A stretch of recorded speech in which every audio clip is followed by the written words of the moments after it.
Lars मिटटैंक एक 28 साल का जर्मन लड़का था जिसे उसके दोस्त फ्रेंडली और नॉर्मल बताते थे। वो एक पावर प्लांट में काम करता था। उसकी एक गर्लफ्रेंड भी थी और अपने पेरेंट्स के साथ उसका बहुत अच्छा रिलेशन था। 2014 की गर्मियों में लार्स अपने दोस्तों के साथ बुल्गारिया के गोल्डन सैंड्स रिसोर्ट में छुट्टियों पर गया। ये ट्रिप फुटबॉल, धूप और रिलैक्सेशन के लिए थी। सब कुछ एकदम परफेक्ट शुरू हुआ था। बीच पर घूमना, वर्ल्ड कप मैच देखना, हंसी मजाक करना। लेकिन उस छुट्टी में कुछ बदल गया। लार्स मिटटैंक जल्द ही इंटरनेट के सबसे अजीब मिस्ट्री में से एक का सब्जेक्ट बन गया। वो बिना किसी निशान के गायब हो गया और उसकी कहानी ने तब से लाखों लोगों को अपनी ओर खींचा है। ये लार्स की आखिरी नोन फोटो है जो उसके गायब होने वाले दिन वरना एयरपोर्ट पर ली गई थी। वो थका हुआ, परेशान दिख रहा है। उसकी आंखों में डर भरा है। किस चीज ने उसे इतना डरा दिया होगा? ये डरावनी इमेज एक मिस्ट्री की शुरुआत है जिसका आज भी कोई जवाब नहीं है। लार्स का गायब होना सिर्फ एक मिसिंग पर्सन की बात नहीं है, ये इस बात की भी है कि कैसे एक नॉर्मल लाइफ इतनी जल्दी बिगड़ सकती है। कोई बिजी एयरपोर्ट से कैसे गायब हो सकता है। इस वीडियो में हम लार्स के आखिरी दिनों को फिर से देखेंगे, प्रूफों को चेक करेंगे और थ्योरीज को समझेंगे। हम ये समझने की कोशिश करेंगे कि किस वजह से एक यंग लड़का अपनी जानी पहचानी दुनिया से भाग गया। लार्स मिटटैंक की कहानी एक डरावनी याद दिलाती है कि किसी की भी लाइफ एक पल में बदल सकती है। चलिए शुरू करते हैं। गोल्डन सैंड्स, बुल्गारिया, एक ऐसा रिसोर्ट जो अपने बीचेस और वाइल्ड नाइट लाइफ के लिए फेमस है। हर गर्मी में हजारों यंग यूरोपियंस यहां सस्ती ड्रिंक्स और पार्टीज के लिए आते हैं। लार्स और उसके दोस्तों के लिए ये एकदम सही जगह थी। फुटबॉल, धूप और सेलिब्रेशन। रिसोर्ट में एनर्जी भरी रहती थी, लेकिन अंदर ही अंदर कभी कभी टेंशन भी बढ़ जाती थी। कई पार्टी हॉटस्पॉट की तरह गोल्डन सैंड्स भी खतरनाक हो सकता था। झगड़े और यहां तक कि हिंसा भी कॉमन थी। लार्स और उसके दोस्त HVD वीवा क्लब होटल में रुके थे और नॉर्मल टूरिस्ट रूटीन एंजॉय कर रहे थे। वे दूसरे जर्मन फैंस के साथ घुलते मिलते थे, वर्ल्ड कप का माहौल एंजॉय कर रहे थे। पहले कुछ दिनों तक सब कुछ नॉर्मल था, लेकिन फिर एक घटना ने सब कुछ बदल दिया। छुट्टी का वो बेफिक्र माहौल टूट गया। उसकी जगह डर और कंफ्यूजन ने ले ली। जो एक सिंपल ट्रिप के तौर पर शुरू हुआ था, वो एक ऐसी मिस्ट्री में खत्म हुआ जो आज भी उसके परिवार को परेशान करती है। सनी रिसोर्ट एक ऐसी कहानी का बैकग्राउंड बन गया जिसका कोई हैप्पी एंडिंग नहीं थी। लार्स के साथ क्या हुआ, इसका सीक्रेट उन गोल्डन सैंड्स में ही दफन है।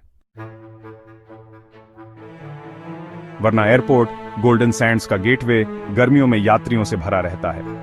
लार्स मिटटैंक के लिए ये वो आखिरी जगह बन गई जहां उसे देखा गया था। 8 जुलाई 2014 को लार्स एयरपोर्ट पर अकेला पहुंचा। उसके दोस्त पहले ही घर जा चुके थे। लार्स एक मेडिकल इश्यू की वजह से पीछे रुक गया था। उसे उड़ने के लिए डॉक्टर से क्लियरेंस चाहिए था।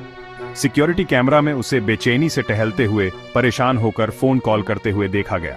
वह खोया हुआ, परेशान और बहुत ज्यादा डरा हुआ लग रहा था।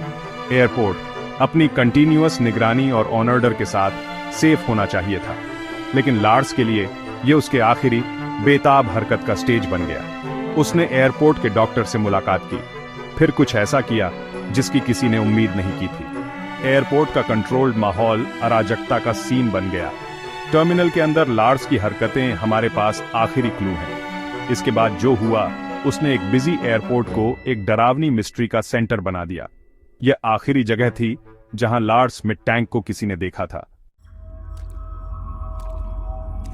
एक फुटबॉल आर्गुमेंट के बाद छुट्टी ने एक डरावना मोड़ ले लिया।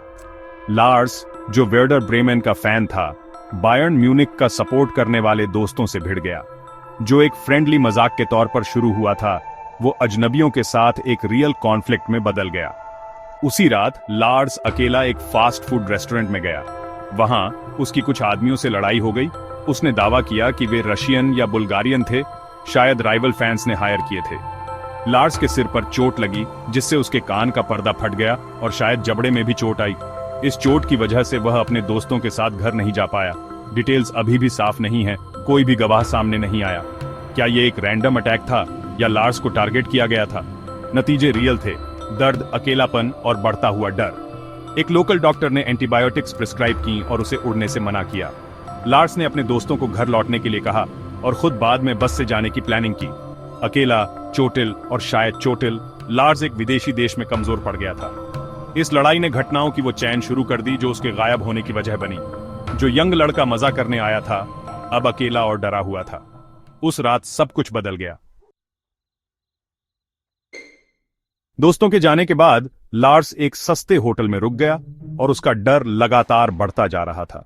उसने अपनी मां को फोन किया, फुसफुसाते हुए बताया कि वो 4 आदमियों से छिप रहा है। उसने अपनी मां से अपने क्रेडिट कार्ड कैंसिल करने और अपनी दवा के बारे में रिसर्च करने को कहा। अगली सुबह लार्स टैक्सी से वरना एयरपोर्ट गया, उम्मीद कर रहा था कि उसे उड़ने के लिए मेडिकल क्लियरेंस मिल जाएगी। टैक्सी ड्राइवर ने बाद में बताया कि लार्स बहुत डरा हुआ लग रहा था, उसकी आंखें फैली हुई थीं। एयरपोर्ट पर लार्स मेडिकल सेंटर गया और डॉग कोस्टा कोस्टोव से मिला। डॉक्टर ने लार्स को नर्वस और अनस्टेबल बताया, लेकिन एग्रेसिव नहीं। लार्स को जो दवा दी गई थी उस पर उसे भरोसा नहीं था और वो जाने के लिए बेताब था। अचानक एक कंस्ट्रक्शन वर्कर डॉक्टर के ऑफिस में घुस गया। लार्स के लिए यह आखिरी ट्रिगर था। उसने कथित तौर पर कहा, मैं यहां मरना नहीं चाहता, मुझे बाहर निकलना है। वह कमरे से भाग गया, अपना वॉलेट, फोन और पासपोर्ट पीछे छोड़ गया। लार्स मेडिकल सेंटर से ऐसे भागा जैसे उसकी जान पर बनाई हो। उसका डर अपनी हद तक पहुंच गया था। उस पल घबराहट हावी हो गई। वह एयरपोर्ट की अफरा तफरी में गायब हो गया और फिर वो चला गया। लार्स के आखिरी पल एयरपोर्ट सीसीटीवी में कैद हो गए थे। फुटेज डरावनी है। एक यंग लड़का डर की गिरफ्त में। लार्स टर्मिनल में घुसता है, अपना बैग लिए हुए, परेशान लेकिन इरादे के साथ। वो टहलता है, अपनी मां को फोन करता है और बार बार अपने कंधे पर मुड़कर देखता है। वो मेडिकल सेंटर की ओर बढ़ता है, फिर अचानक घबराहट में बाहर निकलता है। वो डिपार्चर हॉल से भागता है, अपनी चीजें पीछे छोड़ देता है। वो हैरान यात्रियों के पास से भागता है, मेन एंट्रेंस से बाहर, और सड़क पार करता है।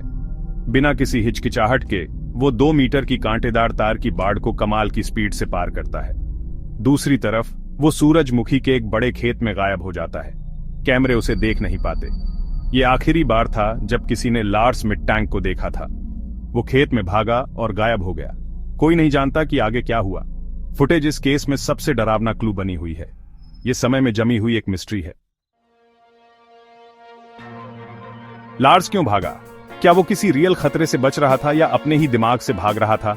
उसने सब कुछ छोड़ दिया, पासपोर्ट, फोन, वॉलेट, घर से उसका अकेला कनेक्शन। एयरपोर्ट के पार और बाढ़ पर उसकी दौड़ प्योर फाइट या फ्लाइट थी। सूरजमुखी के खेत ने तुरंत कवर दिया, लेकिन उसे पूरी तरह निगल भी लिया। कुत्तों, ड्रोन और हेलीकॉप्टरों के साथ सर्च टीमों को कुछ नहीं मिला। कोई निशान नहीं, कोई क्लू नहीं। बाढ़ चढ़ने का फिजिकल काम एड्रेनालाइन के बढ़ने का संकेत देता है। शायद डर या साइकोसिस से ट्रिगर हुआ हो। क्या खतरा रियल था या सिर्फ दिमाग का खेल? कंस्ट्रक्शन वर्कर का आना आखिरी ट्रिगर था, लेकिन लार्स के डर का असली सोर्स अभी भी अज्ञात है। उसके गायब होने के बाद निशान खत्म हो गए। खेत कहानी का अंत बन गया। लार्स का भागना सेफ्टी की ओर नहीं, बल्कि एक ऐसी मिस्ट्री की ओर ले गया जो बनी हुई है। उसे फिर कभी नहीं देखा गया। लार्स के गायब होने ने ऑनलाइन अनगिनत थ्योरीज को जन्म दिया है। कुछ मानते हैं कि उसे साइकोटिक ब्रेक हुआ था, जो उसके सिर की चोट और स्ट्रेस से ट्रिगर हुआ था। दूसरे सोचते हैं कि वो वाकई खतरे में था। शायद लड़ाई के बाद अपराधियों ने उसे टारगेट किया था। कुछ थ्योरीज हैं कि वो खो गया और खेतों में मर गया, या गायब होने और नई जिंदगी शुरू करने का फैसला किया। उसका परिवार जोर देता है कि उसके पास भागने का कोई कारण नहीं था। डार्कर थ्योरीज में ह्यूमन ट्रैफिकिंग या ओनरगन हार्वेस्टिंग का जिक्र है, लेकिन इसका कोई सबूत नहीं है। सच ये है कि कोई नहीं जानता। हर थ्योरी उसके गायब होने से बची हुई खाली जगह को भरने की कोशिश है। केस अनसॉल्व्ड है, अटकलों के लिए एक खाली कैनवस। लार्स मिटटैंक की कहानी हमारे सबसे गहरे डरों का आईना है। मिस्ट्री बनी हुई है क्योंकि कोई भी सिनेरियो या कोई भी नहीं सच हो सकता है। हम सवालों के साथ रह गए हैं, जवाबों के साथ नहीं। 1 दशक से भी ज्यादा समय से लार्स की मां सैंड्रा ने कभी खोजना बंद नहीं किया है। वो एक फेसबुक पेज चलाती हैं, अपडेट शेयर करती हैं और हर लीड को फॉलो करती हैं। उन्होंने इन्वेस्टिगेटर हायर किए हैं और बुल्गारिया की यात्रा की है। उम्मीद नहीं छोड़ी है। झूठी खबरें और धोखे ने दिल तोड़ा है, लेकिन वो लगी हुई हैं। सैंड्रा मानती हैं कि कोई न कोई कहीं न कहीं जानता है कि क्या हुआ था। उनकी दृढ़ता एक मां के प्यार का सबूत है। मिस्ट्री के पीछे एक परिवार है जो बिखर गया है, जवाबों की तलाश में है। सैंड्रा के शब्द हर लापता बच्चे के माता पिता के दर्द को दर्शाते हैं। मैं अपने बेटे को खोजना बंद नहीं करूंगी। हर दिन मुझे उम्मीद है कि आज वो दिन है। लार्स की खोज सिर्फ एक पहेली को सुलझाने से कहीं ज्यादा है। ये एक परिवार को शांति दिलाने के बारे में है। उनका दुख इस केस का मानवीय दिल है। उनके लिए कहानी खत्म नहीं हुई है, खोज जारी है और दुनिया